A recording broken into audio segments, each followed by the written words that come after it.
Hi folks, welcome back to the Horde. It's only been a couple of minutes, but it's probably a little after 3. It is still November 18th, Tuesday. 2.8 degrees on that guy. This guy says 38.1. It is cold, my fingers are cold. And look at that, my battery's all charged up. See the green light? Wow. Alright, in the drive to get everything under shelter, I did two things today. And kind of got blocked as I was trying to get these things done. First of all, I think this tarp is still good. I could get another year out of it. So I'm just kind of letting it hang here. But you guys could see I put the metal hoop on it. And you could also see the way it spreads and goes out of the way there. I'm going to put one metal hoop on this building, but I need the wire to bind it here. Right. And I'm going to need wire to bind this back to it. My theory is the reason why this broke is because it kind of shifted and folded. So with this metal hoop, besides the plastic, that'll keep it. So there's my theory. We'll see how good my theory is. So anyway, I spent some time with that, obviously. So that was one thing. The other thing, got the tarp out of here to check what's going on. I have to reattach, and I have to buy another tarp. This tarp needs to be 16 for the length of the hoops, so to speak, and it is 4 times 4, so I really need a 16 by 16. I don't think I was able to get that, but that's what I'm trying for. Maybe I go with 16 by 20, and then it's a little short. So anyway, I am gonna fix this. And I need to crawl around and get some stuff done underneath it. I need to bend the stuff back, right? So anyway, I've decided to keep this because I need to get stuff under shelter. Also spent some time in here. Turns out this must be shot, and if you look closely, I don't know, could you see the little pinholes and all? So I got to put another tarp over this. This is 12 by 16, and as a matter of fact, I think I just picked up the tarp I need for that, put it down again. Water was coming in because that corner was collapsed, and once again, I think the tarp is leaking, so I had to drill some holes. I don't know, you can probably see some of the sawdust there, and drain this out, right? No use, creating a humidity rich environment to keep your toys in. So got that done. Started stretching it into shape. Hopefully I'll get a couple warm days. I'll be able to get all the water out of here, move the bikes out, and get this straightened out. What I'm going to do is attach it on the end. Once it's loaded, I'm going to put a T up here so that it's supported in the center.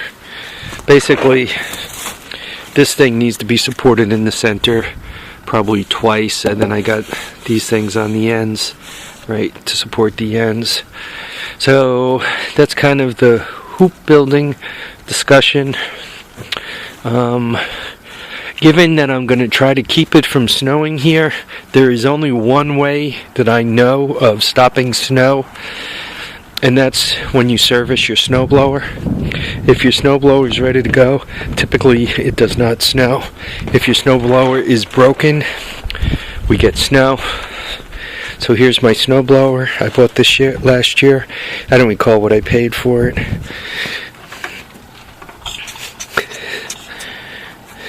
Right. So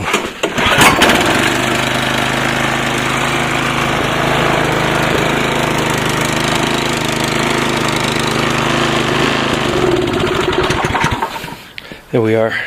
That's the only way I know to stop it from snowing, is to have your snowblower ready to go.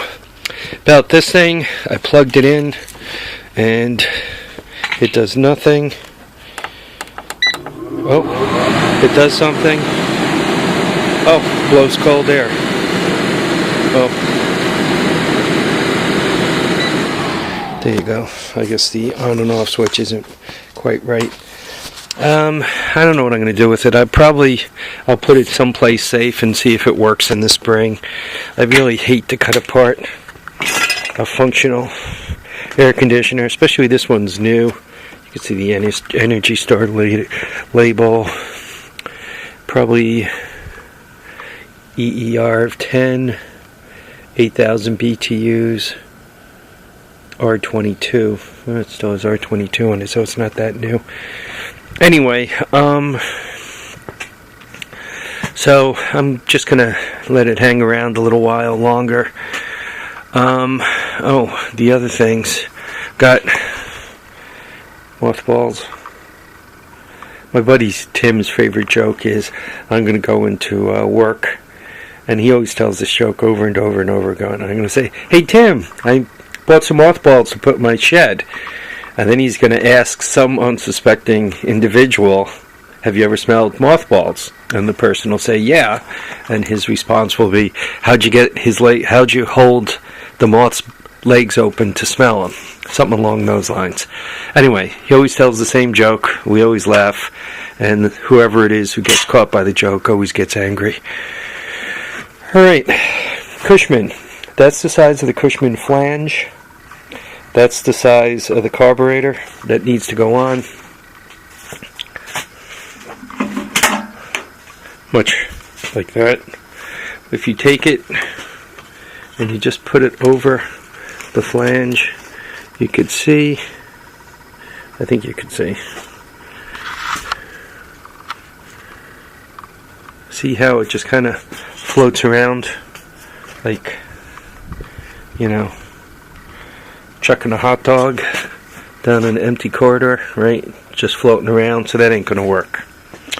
But my thoughts are, the flange up on the Cushman, and I'll show you in a second, is on a rubber hose, which means I can turn it like that. If I do that, then I can take the carburetor and put it on here, and it looks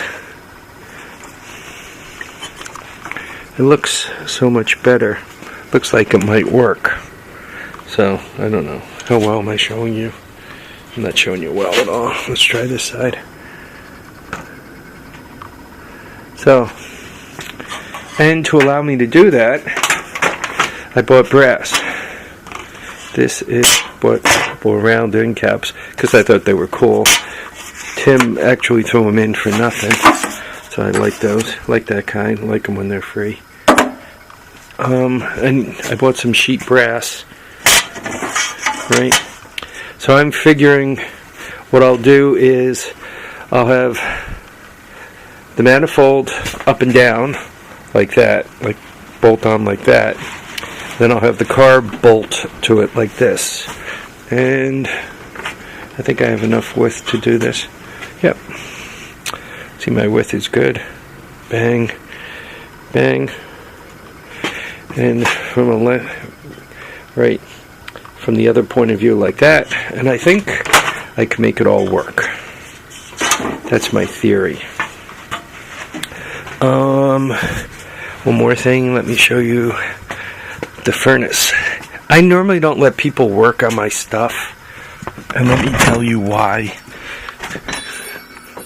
Sorry for the darkness. My battery's about to go out. If this suddenly ends, sorry. Remember, live, love, and have a great time. Keep your feet down, keep your head up, and enjoy all your days. There's a pipe that goes into the chimney there, a metal pipe, and it was not connected. So it was basically blocking the draft. I let somebody service it. I didn't service it a year ago. Somebody else did. So they didn't do it right, and it was basically blocking the draft. So the furnace, when it was running, it would make a lot of noise, but it wasn't belching bad news or anything. But when I took it all apart, I discovered the reason was because they didn't do that right. So anyway, I fixed that, which is all good. Alright folks, 10 minutes, gotta run. Thank you for watching and commenting and subscribing. Remember to enjoy all your days. Enjoy every one of them.